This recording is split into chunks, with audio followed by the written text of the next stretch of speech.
porque, y para eso voy a utilizar una pequeña presentación para que ustedes me sigan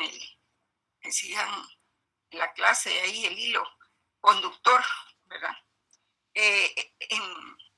Los felicito porque hubo un buen desempeño en el examen.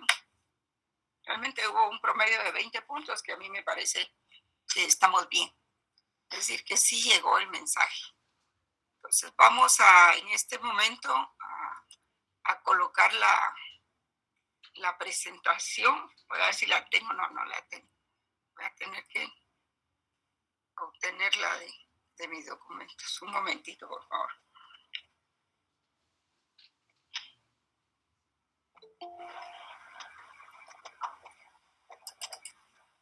Aquí está. También vamos a ver lo que es el libre albedrío y la diferencia entre imputación e imputabilidad. Hay que ver esas diferencias. Entonces vamos a empezar esta semana con esos 2 puntos, hoy y mañana, ¿verdad? Para ustedes.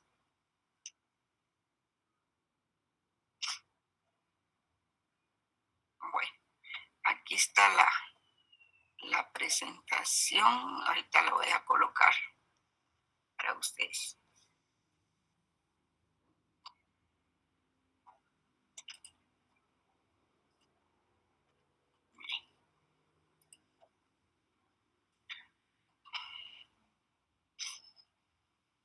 Mientras ingresan los demás alumnos, porque tengo tan solo como 40, creo yo, vamos a ver la presentación. Aquí está la tercera unidad. Indíquenme, por favor, si ven la presentación.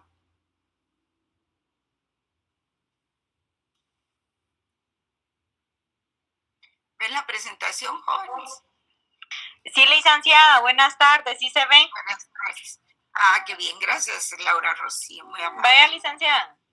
Muy bien. Vamos a ver, tenemos 32 alumnos. No es ni la mitad de lo que hay de alumnos. Para evitar interrumpir, ¿verdad?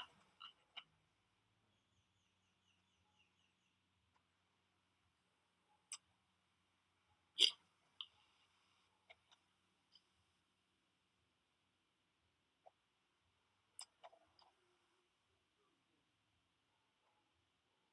Dos y media, 3 y media, sí, más o menos. Hay un video muy interesante acerca de lo que trata sobre la tesis de la teoría pura del derecho de Hans Kelsen. ¿Se recuerdan? Es el filósofo que nos proveyó de esa famosa pirámide de la ley, que sirve mucho, que ha sido un instrumento muy didáctico para poder trabajar con eso. Entonces vamos a ver los antecedentes de lo que era las teorías de la validez del derecho, porque en un principio, como ustedes saben, siempre las ideas sobre el derecho y sobre la justicia, pues en un principio provenían de lo que los santos padres afirmaban. Luego, con la Escuela Libre del Derecho, esta situación va cambiando conforme evoluciona el derecho. Así es de que el derecho como lo conocemos hoy y la jurisprudencia no es precisamente como era en un inicio. Entre los antecedentes ustedes van a ver ahí que tenemos la sociedad medieval. Luego vamos a trabajar lo del Estado moderno secularizado. Secularizado significa que ha estado vigente por muchos siglos, ¿verdad? Luego el concepto de soberanía como poder absoluto, un poco eso, no es mucho. Y el papel del juez en el Estado moderno. Vamos, entonces, vamos a ver un poco de la segunda unidad, del final de la segunda unidad.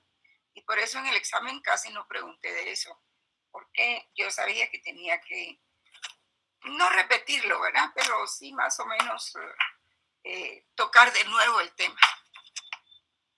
En cuanto al concepto de validez, uno de los filósofos y juristas más importantes pues son Norberto Bobbio, J.C. Nino, Working y otros muchos que nos han aportado muchísimos conocimientos, metodología para estudiar el derecho.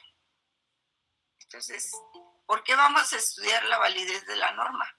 Porque después de esto vamos a ver lo que es el asunto de la obediencia al derecho y de la desobediencia civil.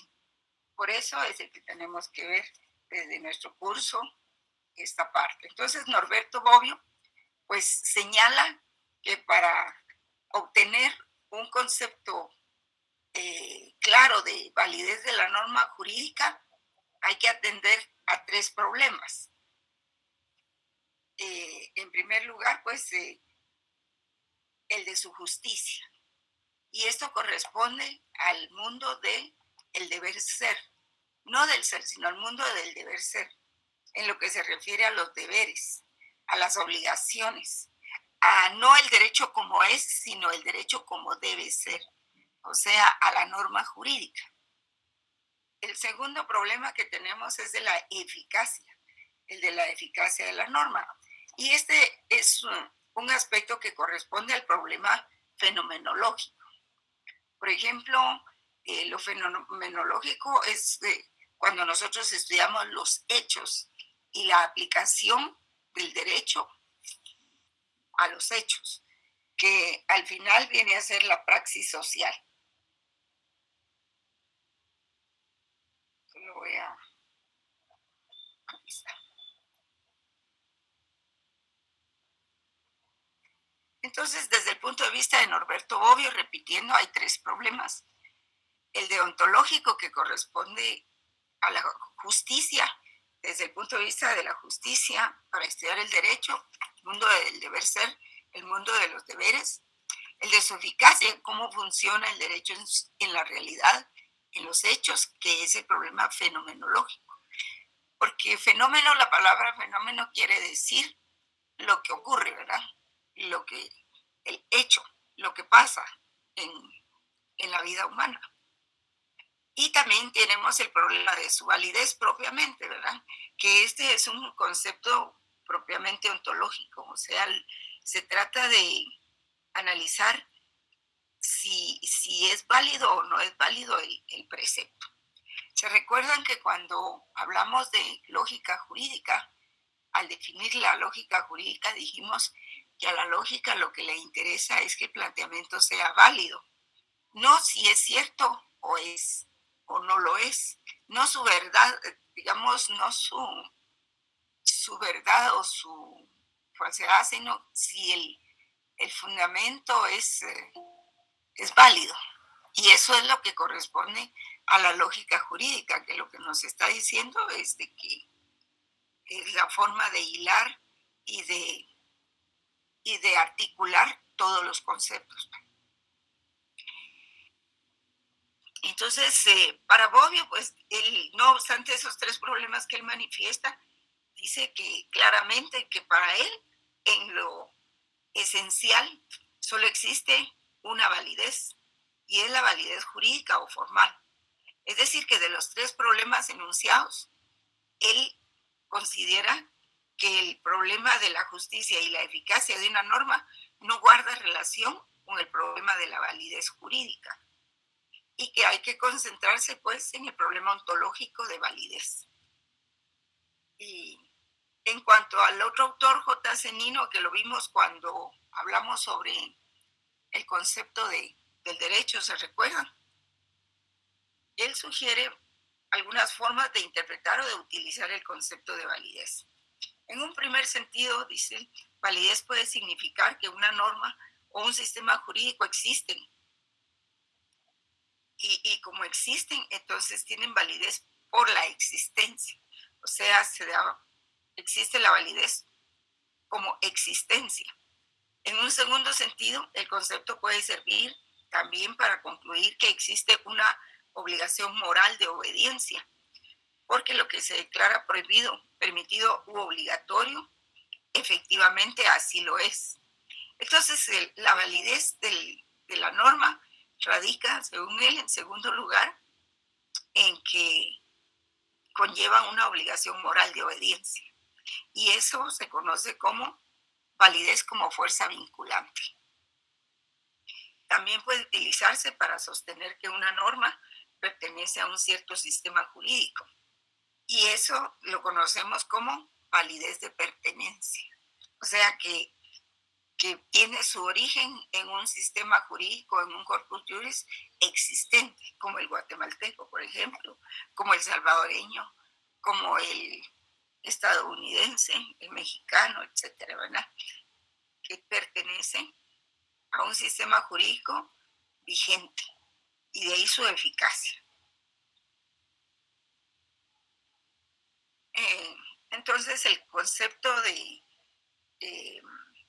validez, por ejemplo, al regresar, por eso les decía que no pregunté mucho de la segunda unidad, en vista de que teníamos que volverlo a mencionar. Un momentito voy a admitir a algunos alumnos.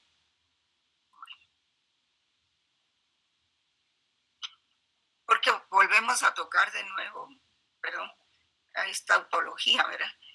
Volvemos a tocar el concepto del naturalismo y del positivismo jurídico. Y tenemos que el concepto de validez en el naturalismo, que ustedes ya conocen, se divide en teológico y en laico o racional.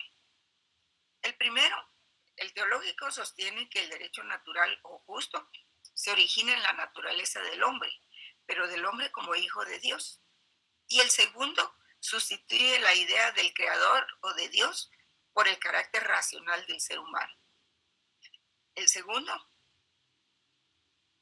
menciona que el derecho es válido porque resulta de la naturaleza del hombre como ser racional y ya no de la idea de un creador. Y es así como el derecho va cambiando su origen, su explicación y van cambiando sus postulados. ¿Quiénes, se recuerdan ustedes quiénes decían quiénes sostenían que el derecho natural o justo se origina de la naturaleza del hombre como hijo de Dios? Pues teníamos a Santo Tomás de Aquino, en primer lugar, y luego a San Agustín de Hipona, en primer lugar, que él manejaba la ley eterna absoluta, y en segundo lugar le sigue Santo Tomás de Aquino, en que ya Santo Tomás de Aquino considera siempre que el derecho lo adquiere el hombre como hijo de Dios, lo sigue considerando así, pero que también hay un derecho que elabora la sociedad.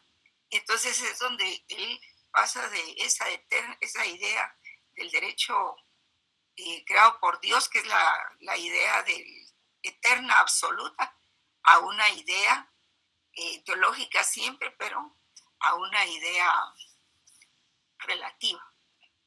Y ahí es donde va corriendo el conocimiento, va avanzando de una idea absoluta que se tenía al principio hacia un racionalismo que es el que verdaderamente le va dando forma al derecho tal como lo conocen. Existen unos ejemplos muy bonitos.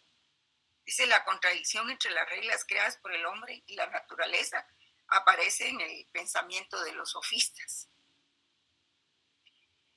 Ellos fueron los que crearon también la ética, ¿verdad? Ese movimiento sofista era, a pesar de todo, pues era objetivo y dio muchas luces en el desarrollo del conocimiento del derecho. Y entonces ellos decían que aquello que es por naturaleza y que permanece invariable, y aquello que surge como consecuencia de la convención o acuerdo pueden estar en oposición, o que surge por la voluntad del poder o sea, de los gobernantes, y que se manifiesta en el hábito, en la costumbre o en la ley. Y esto quiere decir que esta otra posición es el derecho creado por el hombre. Y esta contraposición estará presente en el posterior pensamiento griego, como puede observarse en la tragedia de Antígona de Sófocles, en donde aparecen claramente contrapuestas las leyes del Estado a las leyes eternas de la naturaleza. Ahí ya se van dibujando cada una, ¿verdad? O por ejemplo en Platón, en la que aparece la idea de arquetipos trascendentales que existen en un mundo suprasensible, más allá del tiempo y del espacio. Un modo u otro, pero que una vez constituidas las leyes deja de ser indiferente y se vuelve obligatorio. Entonces, lo que les quiero contar es lo de Antígona. No sé si alguien ha tenido acceso a leer. Bueno, es un documento muy, muy fuerte, muy voluminoso, pero se llama La tragedia de Antígonas, escrita por el filósofo Sófocles. Lo que pasa es que el gobernante de ese entonces, él creía en el derecho o en la ley que venía de Dios. Y el gobernante manejaba sus asuntos de gobierno y también aplicaba la ley de Dios. Era un hombre que consideraba que la justicia provenía de Dios, del derecho natural. Y uno de los principales postulados de la teoría de la justicia radica en el derecho a la vida, ¿verdad? En la protección a la vida. Y entonces resulta que el hermano de Antígona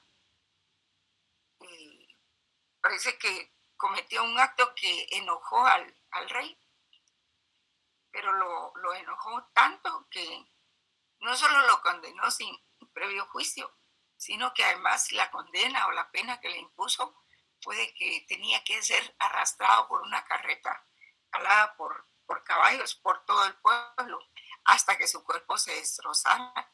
Entonces, Antígona, por eso se llama Antígona, ¿verdad? Antiargumento, viene y le dice al rey que ella, porque el rey amenaza a todo mundo si ayudan a este personaje, al hermano de Antígona, que cualquiera que quisiera ayudarlo iba a ser severamente castigado. Entonces viene Antígona y le dice que ella sabe que el derecho es obligatorio, pero que en este caso ella no está dispuesta a obedecer, que sabe que el rey ha amenazado a todo el mundo que quiera ayudar a su hermano, pero ella considerando que esta pena que se le ha impuesto a su hermano rebasa los límites de la naturaleza y de la bondad de Dios, que ella no va a cumplir eso y que va a ayudar a su hermano, ¿verdad? Entonces es una posición de desobediencia en ese momento, ¿verdad? Prácticamente ante la posición del rey que quiere imponer una pena que a Antígona le parece injusta, especialmente porque no hay un proceso que se haya seguido previamente para eso. Y esa es la tragedia de Antígona, ¿verdad? De Sófocles, pero se aplica mucho al derecho natural y al derecho positivo. Y luego, pues, por aquella época, a diferencia de lo que ocurre más adelante, no se considera la justicia natural como una pauta de valor superior a las pautas creadas por los hombres en virtud de su voluntad o convención. Sí, desde que el hombre creó el derecho, pues siempre le ha dado mayor credibilidad a lo creado por la sociedad, ¿verdad? Pero siempre permanece el reclamo de la aplicación del derecho natural, de la justicia del derecho natural. Y no quiere decir tampoco que esto signifique que va a desaparecer el derecho natural, de ninguna manera. Más adelante vamos a ver cómo se realiza una como simbiosis, pues, de ambas corrientes. Entonces se van dando una serie de pautas creadas por la sociedad, ¿verdad? Por los hombres, le hace todo el género humano, ¿verdad? En virtud de su voluntad o convención. Y por el contrario, si existía contradicción entre lo justo natural y lo justo legal, este último, lo justo legal, prevalecía sobre el primero. Y lo justo legal era todo el derecho que se había creado por convención entre los hombres y el derecho escrito, el derecho positivo, porque el derecho positivo es el derecho puesto por el gobernante o puesto por la sociedad. Entonces prevalecía a la hora de una duda, prevalecía lo justo legal sobre lo justo natural. Y ante eso se exigía obediencia y validez al derecho convencional o particular frente al derecho común o al derecho por naturaleza. Entonces Antígona lo que hace es invocar la justicia de Dios, ¿verdad? Por decirle así, por llamarlo así. Reclamaba la aplicación de la justicia de Dios y le reclamaba al rey pues que él estaba contradiciendo todo lo que había afirmado a sus súbditos. Entonces es una historia muy ilustrativa, como ustedes pueden ver. Entonces esta primacía de la ley de la polis frente a una justicia natural quizá explique el comportamiento socrático frente a la propuesta de Critón y su disposición a cumplir la sentencia. Es decir, que el otro planteamiento también del derecho para analizar la validez del derecho es que Sócrates, ustedes saben que es procesado y le dice que por corrupción de los menores, ¿verdad? Pero lo que pasa es que como él es maestro, pues tiene varios discípulos y en la medida que él les va abriendo el conocimiento y mostrándoles pues otras verdades que quizás ellos no conocían en su casa o en la sociedad y todo eso, pues él es severamente sancionado. Y lo sancionan, le realizan un juicio, perdón, lo procesan y de último lo sancionan a muerte. ¿Y cómo va a ser la sentencia? Pues tomando cicuta, porque la cicuta es una planta muy venenosa que todavía existe en nuestros días, ¿verdad? Es sumamente venenosa. Y al condenarlo a tomar la cicuta, pues lo están condenando a muerte, definitivamente. Entonces, Critón llega a hablar con Sócrates a la cárcel y le dice: maestro, nosotros tenemos posibilidades de sacarte de la cárcel, de llevarte, de navegar contigo, llevarte a otro lugar en donde el rey no se va a dar cuenta, ni siquiera los senadores se van a dar cuenta que a dónde estás y te podemos ayudar a escapar. Pero viene Sócrates y le dice: no, yo no puedo hacer eso, les dice, porque he enseñado a mis alumnos que la ley es la ley y que hay que, bueno, tal vez no lo dijo en esos términos, ¿verdad? Les ha enseñado que a pesar de lo injusto de la norma o del derecho, hay que cumplirla, no obstante si es injusta o no lo es, pero hay que cumplirla. Y entonces eso pues conlleva el otro argumento para la validez del derecho, en una especie de obediencia absoluta de la ley que muestra Sócrates. Y ya ven ustedes la historia desde que él se somete a la sentencia y muere, ¿verdad? Entonces, contrario a lo que sucedía en la época clásica en el mundo medieval, el derecho natural se consideraba como un derecho superior frente al positivo y además con fuerza vinculante. Eso era en la etapa medieval. Y existían dos teorías sobre la validez del derecho en el pensamiento medieval que serían fundamentales, especialmente después de la era cristiana, ¿verdad? Que es la propuesta de San Agustín y la propuesta de Santo Tomás, que ya la conocemos. Yo he hablado muy claro desde el principio de esas dos tesis. San Agustín de Hipona, que distingue tres tipos de leyes: la ley eterna, la ley natural y la ley positiva, que ya lo vimos. Pero bueno, en sí la ley de San Agustín de Hipona, la ley eterna, no se trata de tres leyes distintas, sino de una sola que se despliega en tres momentos y objetos diferentes. La ley eterna es la razón ordenadora del cosmos, al cual pertenece el mundo humano. Por tanto, la ley natural es la misma ley eterna en cuanto participa de ella. Y la ley eterna es la misma ley natural en tanto en cuanto se aplica al ámbito de lo humano. Por su parte, la ley positiva, producto de la razón humana, debe concordar con las dos anteriores en la solución más concreta de los problemas de cada sociedad, atendiendo, por supuesto, a las particularidades de cada pueblo. Y esta última parece ser justa, esta última para ser justa y legítima debe estar de acuerdo con la ley eterna. De ahí su lapidaria frase, que dicen que todo el mundo la repite, ¿verdad? De que no es ley la que no es justa, ¿verdad? Entonces, conceptos entre los cuales podemos hallar la justicia y el mundo sensible de los hombres regidos por las leyes humanas imperfectas constituyen meros simulacros de aquellas. Con Aristóteles aparece con total nitidez la distinción entre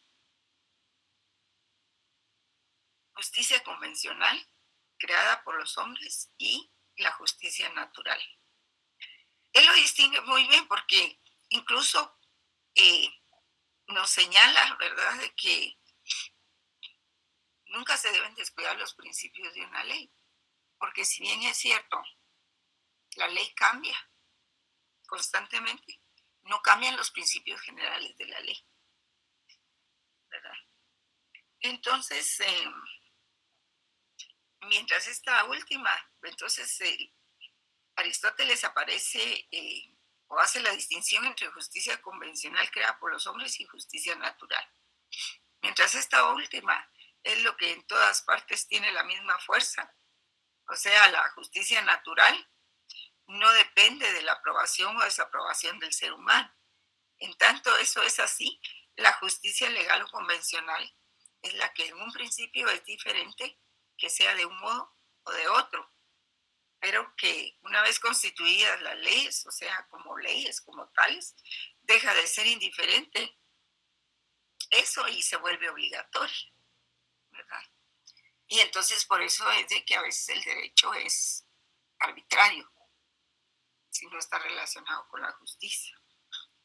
Entonces resalta, sin embargo, que en general por aquella época, a diferencia de lo que ocurrirá posteriormente, no se considera la justicia natural como una pauta de valor superior a la pauta creada por los hombres en virtud de su voluntad o convención. Por el contrario, si existía contradicción entre lo justo natural y lo justo legal, esto último, lo justo legal, prevalecía sobre lo justo natural, exigiéndose obediencia y validez al derecho convencional o particular frente al derecho común o el derecho por naturaleza. Y por eso es de que el derecho natural y el derecho positivo no es que desaparezca uno y aparezca el otro, no. Al final, cuando ya veamos la siguiente unidad, pues vamos a darnos cuenta de que el derecho natural se positiviza, por decirlo así. Se positiviza, ¿verdad? O sea que se convierte en una norma positiva. No se aparta. Vamos a ver, yo creo que estoy atrasada con las filminas. No estoy bien. Pues esos son los antecedentes, a eso me refería con los antecedentes de todas estas teorías de la validez de la norma jurídica. Es una lástima que no podamos verlos con más detenimiento, pues, pero tenemos el examen ya dentro de menos de un mes y tenemos que avanzar en las unidades.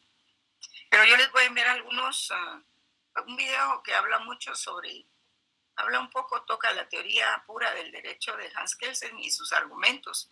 Y ustedes tratarán ahí sí que de deducir o concluir qué tanta razón tenía Hans Kelsen, ¿verdad? También les voy a mandar algunos documentos. Entonces, surge el planteamiento de las razones para obedecer el derecho, ¿verdad? Porque el derecho deriva de la esencia del hombre, es la suma de potestades y prerrogativas inherentes y consustanciales al ser humano. El derecho natural o justo, fíjense bien que siempre se le asocia a la justicia, fundamenta el contenido del derecho en sí. La secularización del mundo, o sea, la cantidad de siglos que ha estado vigente el mundo y la aparición de la razón moderna justifica la idea de que los derechos y obligaciones naturales de los individuos surgen de la razón. Una naturaleza, perdón, surgen de la razón. Común a todos a los defensores del derecho natural racional es el estudio y análisis de la naturaleza humana, pero no la naturaleza real o histórica, sino una naturaleza elaborada por la razón, que esto se da posteriormente, en la medida que avanza la sociedad. O sea, viene a ser un análisis racional a histórico e individual. Entonces, cada quien tiene su interpretación. Un momentito, vamos a ingresar a algunos alumnos.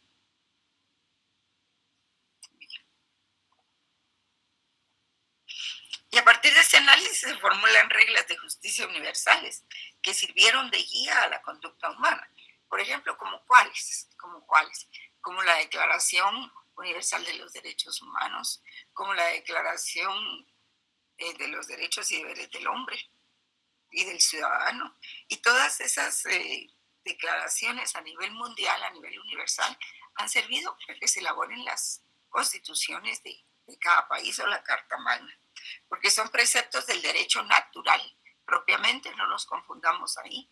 Esos son preceptos de derecho natural convertidos en normas. Y a partir de ese análisis, pues se formulan reglas de justicia universales, como les decía, y obviamente subsisten, sin embargo, entre ellos hay matices y diferencias que dependen de la forma como se configure esa naturaleza.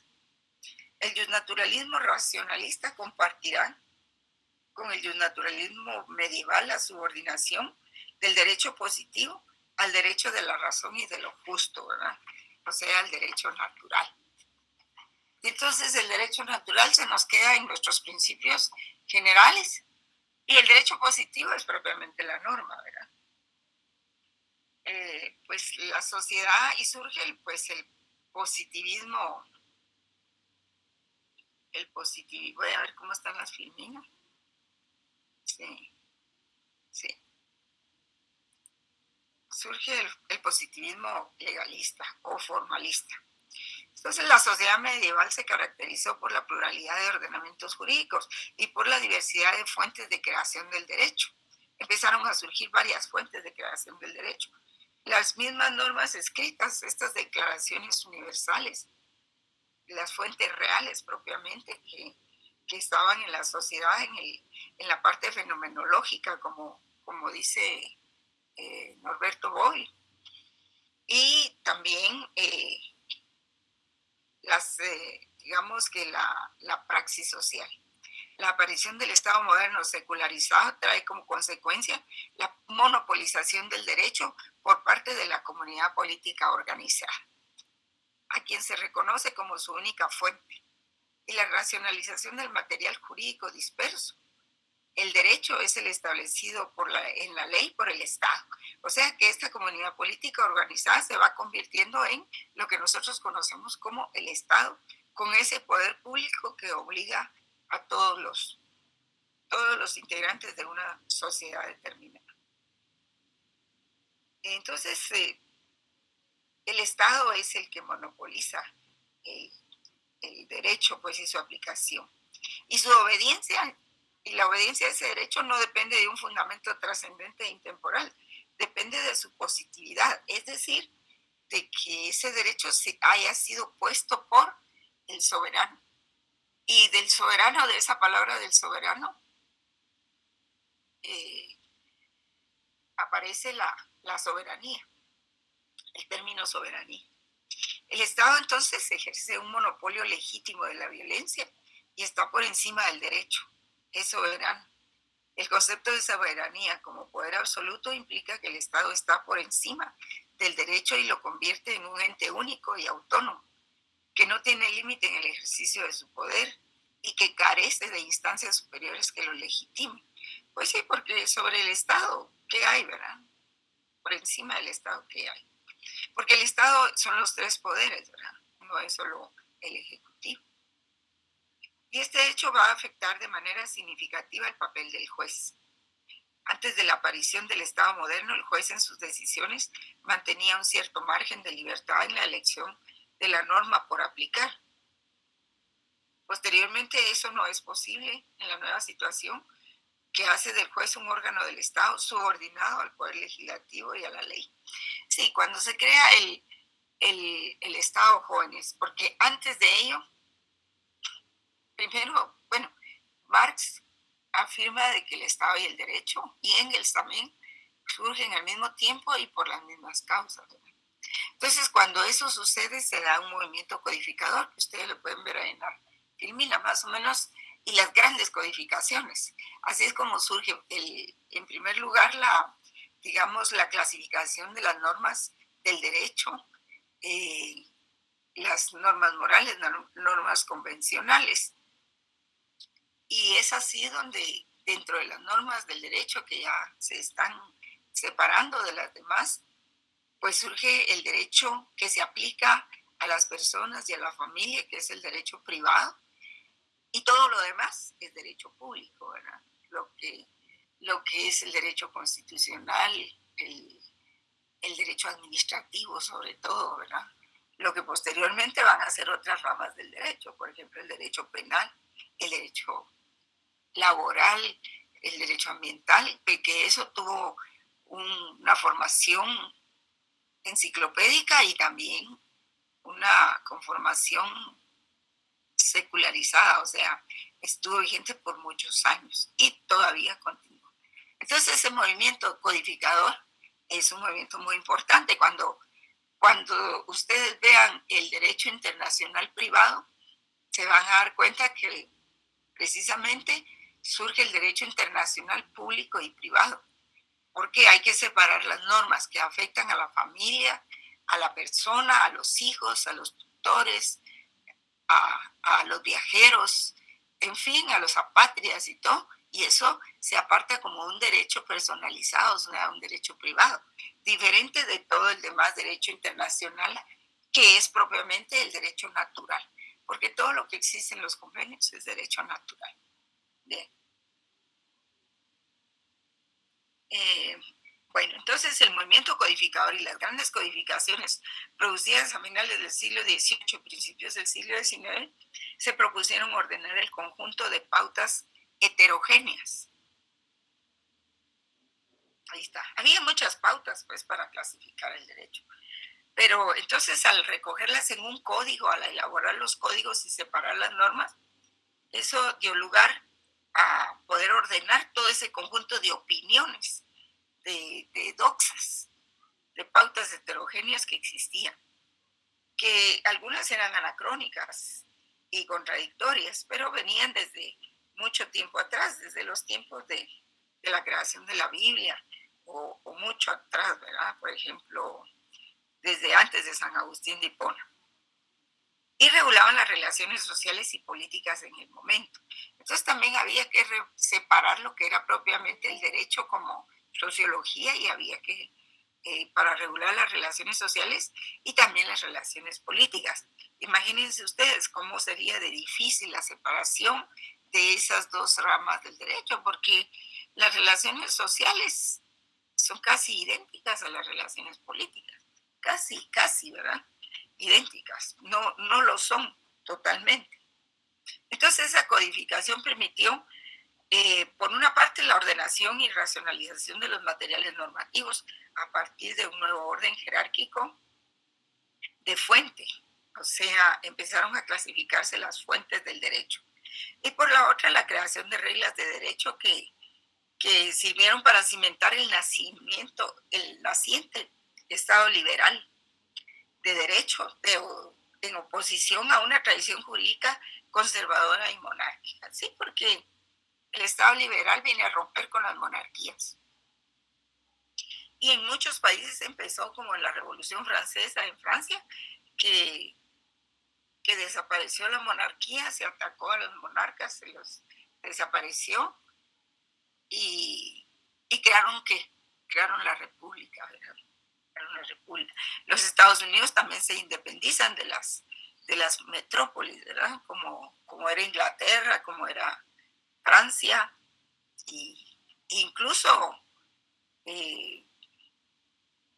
España, porque en Estados Unidos hubo una buena parte de los españoles. Entonces los codificadores concibieron el código como la única fuente de validez del derecho, pues a su juicio el derecho del código es insuperable y es completo. Contenía los preceptos jurídicos necesarios elaborados racionalmente por el legislador, lo que conduce a que no se aceptara otra fuente de derecho que no sea la ley del código. Entre los hechos que determinaron la aparición del positivismo legalista y formalista, tenemos, por ejemplo, en Francia, con la exégesis. La escuela de la exégesis fue tremenda, ¿verdad?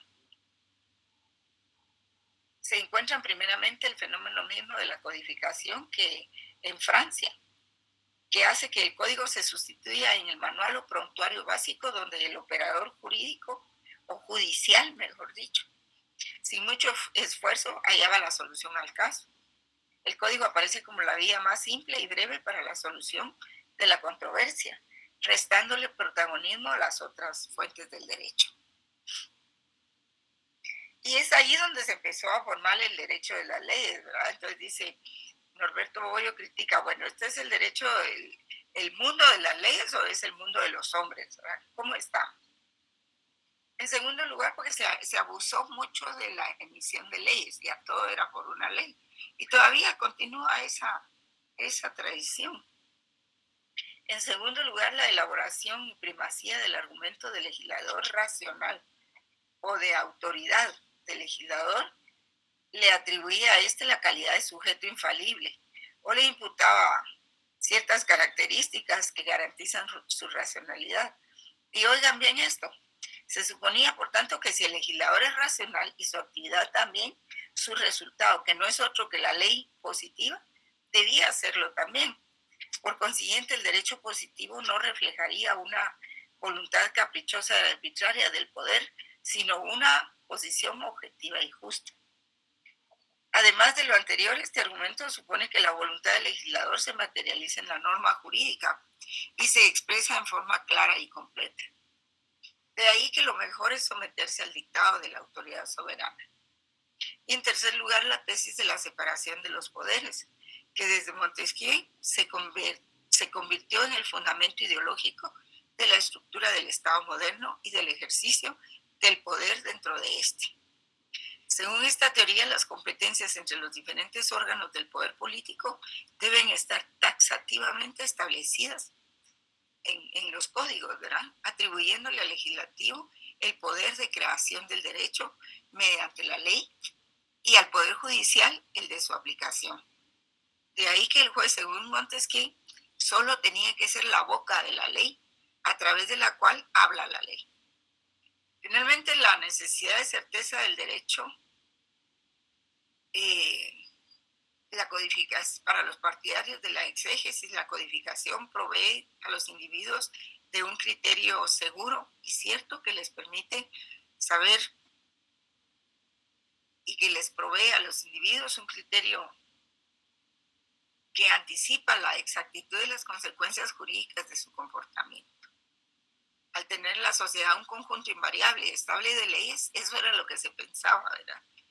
Que al tener la sociedad un conjunto invariable y estable de leyes, el individuo tiene la certeza de que los jueces resolverán sus controversias con fundamento en ellas y no en otros criterios que pueden ser vistos como arbitrarios. Entonces, en este tiempo lo que se buscaba, se le rendía culto al legislador, al parlamentario, al senador, al diputado que sería en este tiempo. O sea, era un culto a la ley y un culto a la labor del legislador. Y entonces lo que hacían era que en lugar de que el juez fuera el que interpretaba la ley, pues ese lugar se le daba al legislador, porque se consideraba que era una persona pues muy racional, certera, sensata, para interpretar la misma situación para elaborar la ley. Y que la labor del juez era solo aplicar la misma norma. Pero imagínense ustedes cuánta arbitrariedad surgió en eso, pues porque si, por ejemplo, un asesinato, si se tenía la norma y la sanción para el delito de asesinato o de homicidio, por ejemplo, no se tomaba en cuenta el contexto en el que se había dado, el contexto histórico, el contexto socioeconómico, no existían normas, no existían atenuantes ni agravantes del hecho cometido. Luego entonces esto era terrible, pues era una tabla rasa con la que se medía a todos y era muy, muy arbitrario, ¿verdad? Posteriormente sabemos de que esa idea no pudo mantenerse. Y entonces la Escuela del Derecho Libre y los alemanes pues le dieron una connotación diferente a lo que era el movimiento codificador y a la función del juez y la función del legislador. Porque realmente eso no se puede medir así por medio del legislador, porque los legisladores al final tienen sus intereses y van a apoyar una ley u otra de acuerdo a sus intereses o al grupo de intereses que quieran favorecer, ¿verdad? O castigar. Entonces no estaba ahí en el legislador digamos que la base para que interpretara la ley. Es en el juez, es el que había que darle libertad para poder juzgar a las personas. Entonces surgen algunas otras tendencias como el positivismo sociológico antiformalismo, ¿verdad?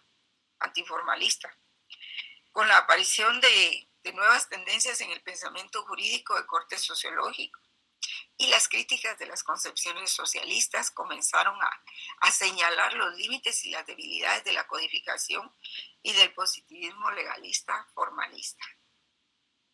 Pues sí, porque el realismo se da en la conformación, en el fenómeno de la aplicación del derecho. Y con eso surge también la sociología como un método de análisis para establecer qué impacto tiene el derecho en la sociedad y en los ciudadanos. También hay algunos otros filósofos que destacaron, como Perelman, ¿verdad? En la segunda mitad del siglo XIX, y como prolongación de la escuela histórica de Savigny, se opera un giro hacia una visión funcional del derecho.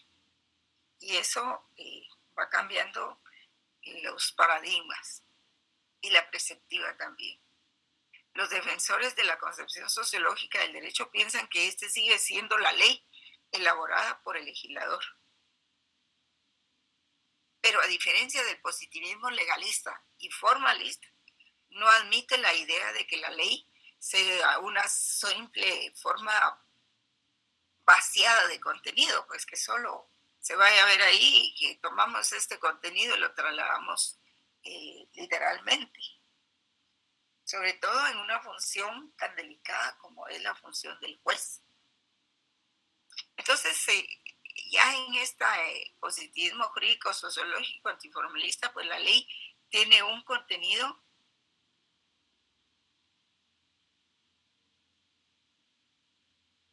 obviamente ya tiene un contenido, pero no se trata de un contenido moral como lo suponía el justnaturalismo, sino de un contenido que viene dado por la intención o los intereses del legislador a través de ese medio, la ley, ¿verdad?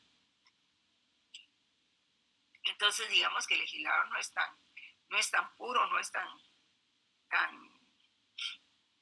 sagrado como se creía. Bueno, probablemente las sociedades de aquel entonces eran diferentes a las nuestras.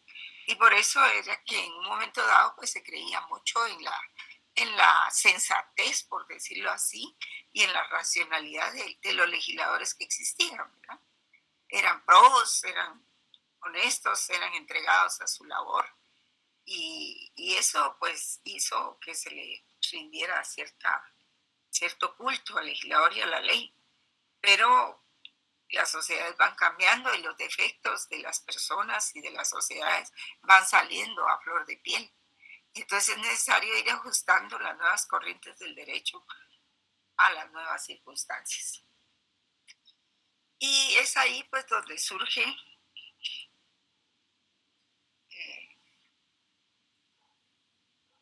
ya el concepto de validez de las normas o del derecho en el formalismo jurídico.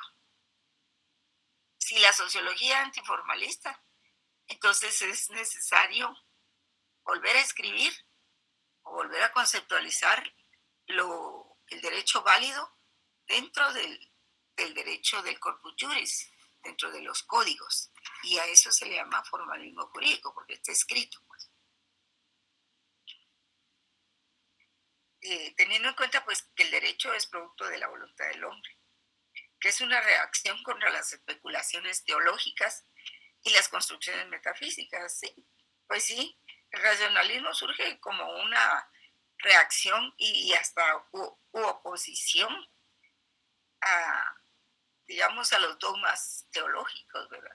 A los dogmas de la iglesia y a las creencias metafísicas, o sea, también algunas costumbres como las brujerías y cuestiones de ese tipo, ¿verdad? Que son construcciones metafísicas o la creencia de la existencia de que el derecho proviene de un ser superior, ¿verdad? Todo eso es metafísico. Meta quiere decir que está lejos de lo físico. A eso se refiere lo metafísico. Y entonces se separan otras construcciones, como por ejemplo, se separa el derecho, la ética, la moral, la religión y los aspectos valorativos. Se va separando todo eso. Hay un gran esfuerzo intelectual en todo eso. Uno de sus típicos representantes es que habla de las razones para obedecer el derecho, es Kelsen, Hans Kelsen, quien separa el concepto de justicia y la idea de un derecho natural. En su obra más representativa, La teoría pura del derecho, realiza ciencia jurídica a través del método puro, pero también inventa el método puro. Y ese método puro consiste en hacer a un lado todo lo ajeno al derecho, todo lo que le era ajeno al derecho, según él, ¿verdad? Pero en realidad, como lo demostró después Federico Engels, no hay nada aislado, todo tiene que estar concatenado. Y afirma que el objeto de la ciencia del derecho, afirma Kelsen, ¿verdad?, que el objeto de la ciencia del derecho lo constituyen las normas jurídicas, pero solo las normas jurídicas, sin que tenga que ver con la ideología, con la política, con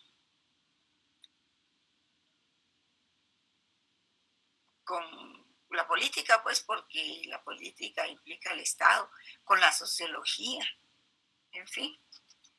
Entonces, el concepto de validez en el formalismo jurídico, según Hans Kelsen, solo se puede concebir una norma jurídica válida dentro de un sistema de normas válido. O sea, el jurista se refiere a distintos conceptos de validez de las normas y de los sistemas jurídicos. Ahí está en la filmina, ustedes pueden leerlo. Significa entonces que una norma será válida. Que sea válida significa que existe y pertenece a un sistema jurídico particular. Por ejemplo, el guatemalteco, el mexicano, el sistema jurídico de Alemania, ahora que está de moda mencionar todos los países, ¿verdad? Y es válida porque pertenece a un sistema jurídico particular. Además, dice, la validez de las normas depende de un criterio formal, no material, de tipo procedimental. Y ese criterio formal deriva de que la norma para que surja y su validez tiene que ser generada por un procedimiento legislativo. Ese procedimiento legislativo al que se refiere, ¿verdad?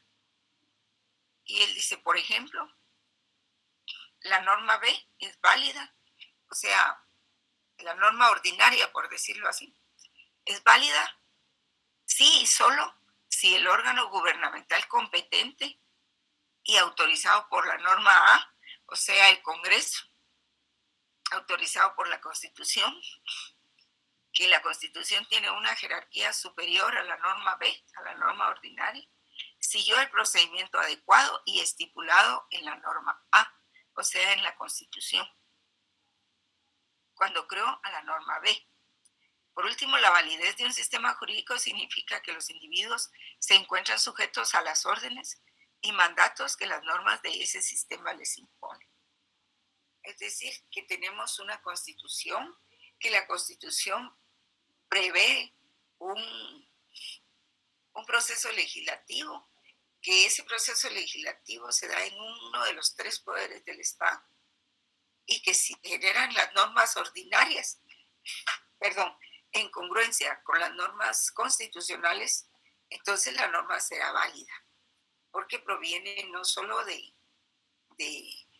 las normas más generales, superiores, y por eso es que él elabora esa pirámide de la ley, donde están las normas, que de esas se elaboran las normas ordinarias, ¿verdad? Y que tiene que haber congruencia entre la norma ordinaria y la Constitución. Y por eso algunos autores hablan del acto bifronte, porque cuando se va a resolver una situación concreta, pues se va a resolver con la ley que le es aplicable.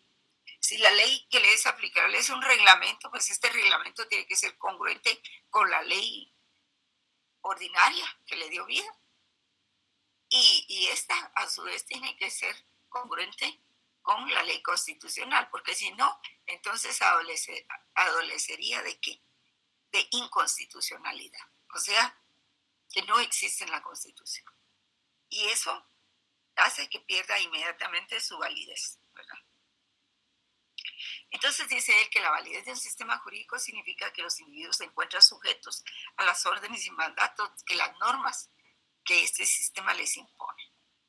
Y así es como él analiza la norma jurídica de manera separada o aislada, ¿verdad?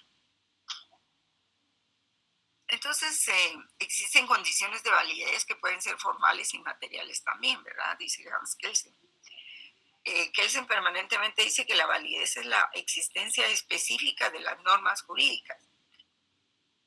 O sea, en la manera que ha sido creada por una autoridad conforme a un procedimiento, respetando los contenidos establecidos por las normas superiores. Y eso le da validez a la norma.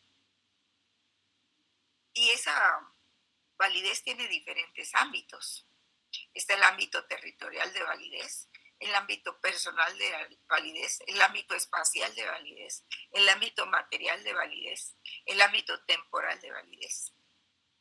Si una norma deja de ser aplicada, ¿qué le ocurre? ¿Qué es lo que ocurre con esa norma? ¿Sigue siendo válida? Se pregunta, ¿eh? Deja de ser válida.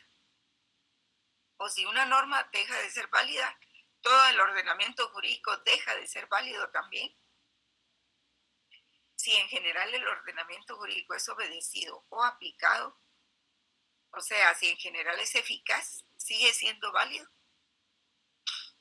Ahora, si en cambio, si en general el ordenamiento jurídico deja de ser obedecido y aplicado, pierde validez, ¿por qué podría perder validez la norma? Pues, en principio, porque la eficacia es una condición de la validez. No es la validez misma, porque es una condición. Y una norma pierde validez y deja de ser eficaz. Pero para ser válida necesita ser creada conforme a las reglas establecidas que ya mencionamos anteriormente. No es simplemente la eficacia la que hace la validez, sino sería pasar del mundo del ser al mundo del deber ser. Y entonces todo estaría bien, ¿verdad? Todo estaría perfecto, el mundo del deber ser. Porque todo lo que es eficaz sería válido. No necesitaríamos reglas en este caso. Todo lo que hacemos sería todo debido. O sea, que todo es congruente con el deber ser.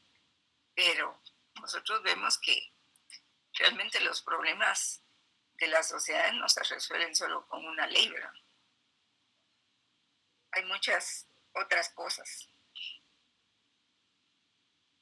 Entonces, vamos a dejar aquí, solo diciendo que en las condiciones formales, pues las condiciones formales se refiere a quién realizó el acto de creación, cómo lo hizo y cuál es el objeto de regulación de la norma.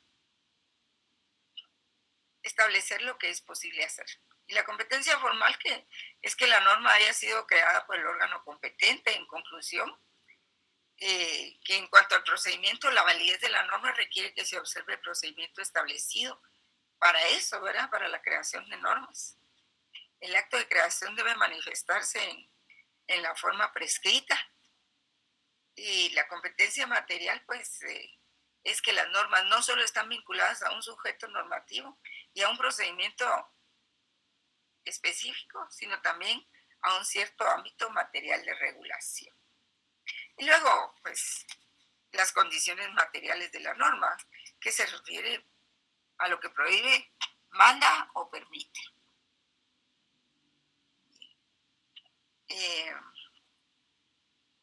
Así es de que no quiero atiborrarlos más de todo esto, quiero que lo asimilen, porque después de esto vamos a platicar de lo que es propiamente la obediencia al derecho. Entramos al siguiente tema. Solo podemos decir por último, ¿verdad?, de que el contenido de la disposición normativa, pues cuando vemos el contenido de una disposición normativa, estamos entrando al terreno de la interpretación para saber si una norma es contradictoria con lo establecido a una norma superior, que sería la Constitución, o si es el reglamento, que sería la norma ordinaria, o aún podemos saltar desde el reglamento hasta la norma constitucional. Y cuando la norma inferior no respeta a la superior, pues se dice que esa norma es inválida por tener un vicio sustantivo de contenido. Así es de que vamos a dejarlo ahí, jóvenes, y mañana vamos a empezar con el concepto de la obediencia al derecho, que es otro. Todavía nos falta un poco ver en este punto de la validez del derecho algunas cuestiones. Vamos a ver. Sí, aquí en la Filmina pues tratamos de una vez las razones que establecen diversas corrientes filosóficas para obedecer el derecho. Entonces vamos a trabajar esta parte. Bien, jóvenes, les deseo que pasen buena tarde. Ahí toman sus notas, por favor. Feliz tarde, licenciada. Feliz tarde, licenciada.